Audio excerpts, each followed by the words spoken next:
Bonjour à toutes et tous. Je tiens tout d'abord à remercier chaleureusement le comité stratégique de filière infrastructure numérique pour son invitation et je vous prie de bien vouloir m'excuser de ne pouvoir être parmi vous aujourd'hui.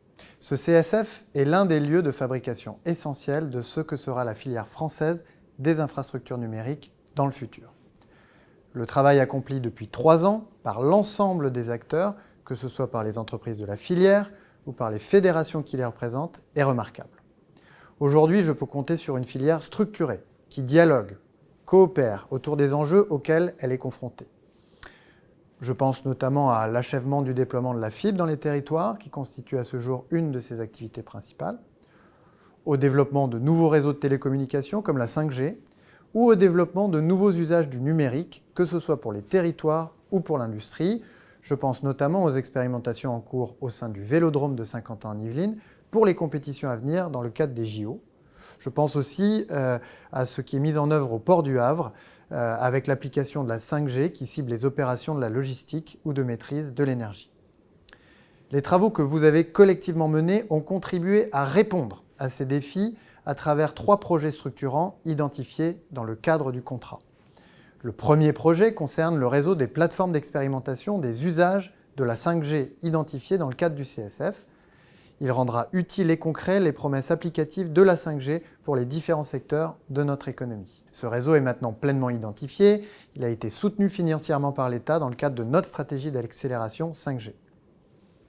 Il va devoir, en cette fin d'année 2022 et en 2023, mieux se structurer et monter en puissance vers la production de résultats utilisables par tous et son ouverture à des tiers.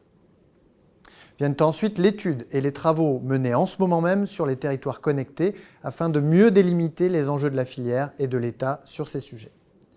Ces travaux nous permettent de penser le déploiement concret d'usages du numérique qui seront utiles à nos territoires et surtout d'identifier les leviers à activer collectivement pour déployer ces usages en France et mieux servir ainsi nos concitoyens. Côté offre, la filière doit être en capacité de proposer une offre lisible, pertinente, avec le bon modèle de déploiement et qui répondent aux besoins des collectivités. Enfin, l'engagement pour le développement de l'emploi et des compétences signé il y a moins d'1 an est un chantier que je considère comme central. Il va permettre de donner un avenir à toutes les compétences aujourd'hui mobilisées pour le plan France très haut débit, notamment en développant des passerelles et des formations vers les nouveaux métiers de la filière pour anticiper les besoins qui vont émerger avec le développement de la 5G. Pour la bonne conduite de ces travaux, le gouvernement a été au rendez-vous via l'appel à projets sur les usages de la 5G par exemple, ou encore l'étude sur les territoires intelligents. Cet engagement de l'État se poursuivra avec la même intensité pour la mise en place du nouveau contrat de filière en 2023. Pour la mise en place de ce nouveau contrat, nous avons 2 points d'attention principaux. Tout d'abord, nous souhaitons que ce nouveau contrat capitalise largement sur les travaux menés jusqu'ici. Je pense ici par exemple au réseau des plateformes 5G qui doit prendre sous votre animation toute son envergure dans les mois qui viennent. Ensuite, nous souhaitons que ce contrat soit aligné avec les priorités gouvernementales pour le développement du numérique en France. Je vous rappelle ces 3 priorités. La numéro 1, la sobriété énergétique. La filière des infrastructures numériques doit contribuer au chantier national de réduction de notre consommation énergétique, c'est-à-dire continuer à avancer vers le développement de la technologie des télécommunications moins consommatrices en énergie, continuer à avancer vers le développement d'usages innovants permettant de réduire l'empreinte environnementale de l'activité pour laquelle le numérique est appliqué. Le numérique peut en effet être une solution pour la sobriété et la gestion de la transition environnementale. Il faut que nous le fassions savoir.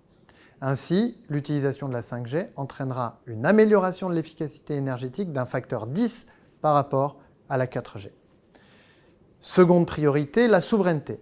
Nous devons garantir aux nombreux utilisateurs du numérique en France la souveraineté complète des infrastructures et des applications utilisées. Ainsi, les travaux menés sur les usages de la 5G doivent se poursuivre pour assurer la maîtrise de bout en bout au niveau des équipements comme au niveau des services. Nous devons également réfléchir sur l'alimentation électrique de la 5G pour rester en maîtrise d'une consommation énergétique sobre des infrastructures. Enfin, troisième et dernière priorité, le développement des compétences. Le développement du numérique nécessite des compétences variées, vous le savez, et en nombre important. Je vous rappelle que sous l'impulsion du président de la République, l'objectif du gouvernement est de former 400 000 experts du numérique dans les 5 ans qui viennent. Vos travaux doivent y contribuer. Je vous remercie beaucoup. Je vous souhaite de riches débats sur l'usage de la 5G et je vous dis à très bientôt.